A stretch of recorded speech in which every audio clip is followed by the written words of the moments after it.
Marry her off to only the wealthiest of princes, no matter what they were like. One day, Madeline was walking through the palace gardens when she found a scroll lying in the grass. She opened it up and read, "Dear Princess Madeline, my name is Carlos of the Adridia Kingdom. I'm sending you a message from my king, Frederick Adridia, because he wants to ask your hand in marriage." "But I don't love the king," Madeline said to herself. She kept reading. "He has spoken to your parents, and they agreed that the alliance would be good for your kingdom. The king will present himself and the ring to you tomorrow at noontime." The next morning, the princess saw 4 heads leaning over her. It was her father, her mother, her maid, and a guard. Her mother and father looked so furious that it was frightening, but the maid looked worried, and the guard was neutral as always. "You stupid, stupid girl! The king is arriving today. Maid, get her dressed," the queen exclaimed. "Yes, your majesty," the maid said quietly as she took Madeline by the arm. Madeline dressed in a hurry, but before she left, the maid whispered, "Good luck, your highness." "Thank you." And with that, Madeline made her way down to her parents. After some silence, there was a knocking sound. Her parents practically ran towards it as the princess stayed as far away as possible. As the door opened, a man entered with many guards in tow. "The king," Madeline spoke to herself. She hated the thought of marrying him. He was beaming as he walked towards his future bride. Slowly, he reached her and started to kneel. Madeline could feel tears brimming in her eyes, but they were for all the wrong reasons. It had been 1 month since the proposal, and Madeline was miserable in the king's palace. She missed her home. She was still kind to all of King Frederick's servants and subjects, and they all admired her more than their king.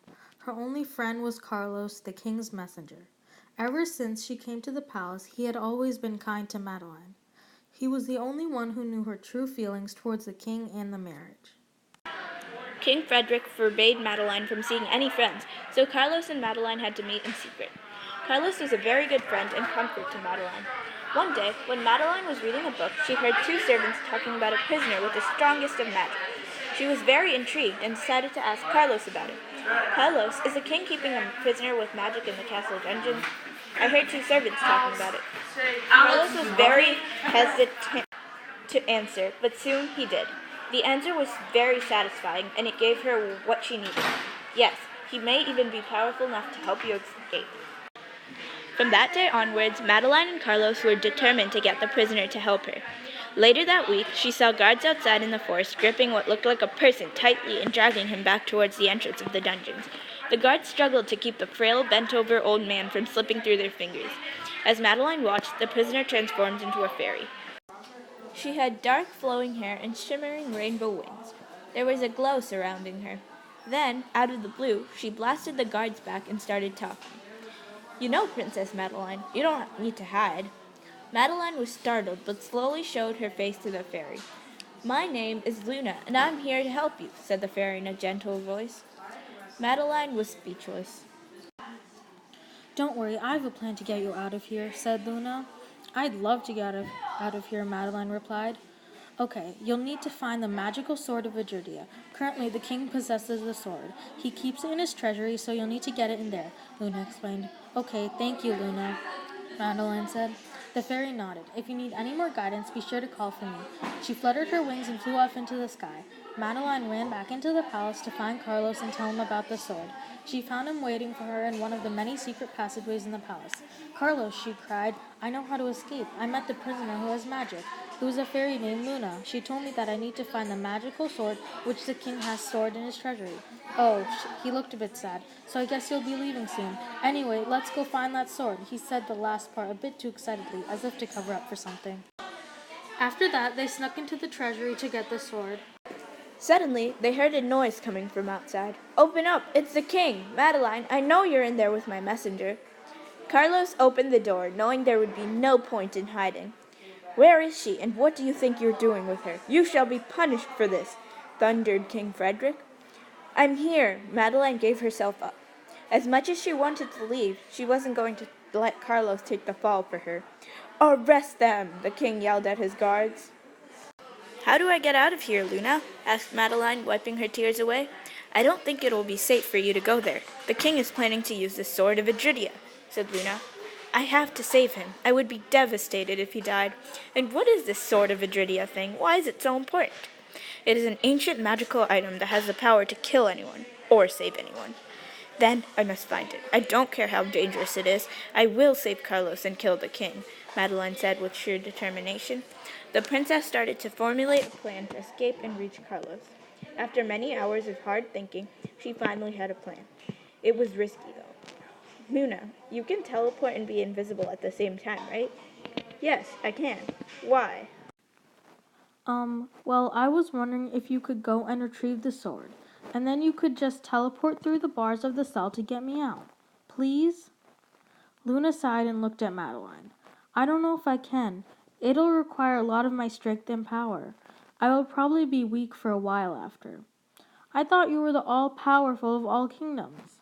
Yes, but even my power has its limits. Using teleportation and invisibility together for a long time will take its toll on me. Oh, Madeline said sadly. But I'll do it, for you. Oh, Luna, thank you, thank you, thank you. Madeline ran over and hugged her fairy friend. Luna had come back with the sword of Adridia.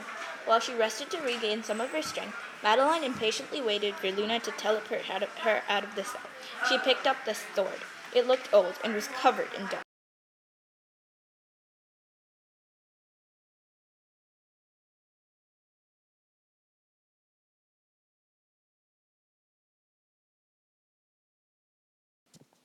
Finally, after what seemed like an eternity, Luna had regained enough of her strength to teleport Madeline and herself out of the dungeons. Now, once I get you out of here, you'll be on your own.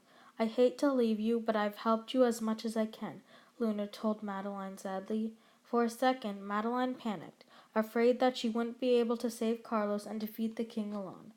But soon she calmed down and became determined once more. That's all right. You've helped me so much already. Thank you. Luna smiled. You are very welcome, dear. Madeline grabbed the sword. Then Luna took Madeline by the arm, and they disappeared into what seemed like thin air.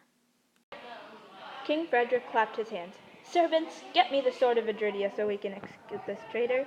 Madeline was hiding outside of the throne room with the sword and could hear everything that was going on. After Luna had teleported her there, they had said some quick but emotional goodbyes. She stepped into a nearby closet so that the servants would not see her. The throne room was left empty except for the king and Carlos. It's now or never, Madeline. You can do this. Madeline stepped out of the closet and walked into the throne room, holding her head up high so she seemed confident. Guards, guards, get her back to the dungeon now, shouted the king. Madeline paid no attention to him. She only looked for Carlos, who had been forced onto his knees in front of the king. Hello, is nobody hearing this? Get her out of here. Since the king always made his servants do everything for him, he had no idea what to do when nobody answered him. I will have you all executed, the king went on yelling.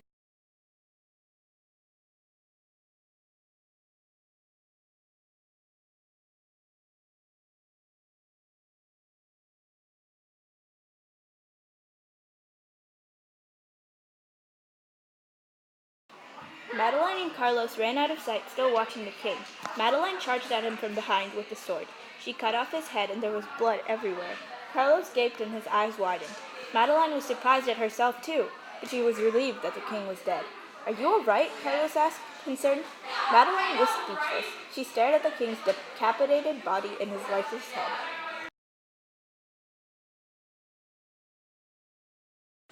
True bravery was shown. I'm truly proud of you, my daughter. The queen smiled. She truly looked proud. Carlos and Madeline smiled at each other.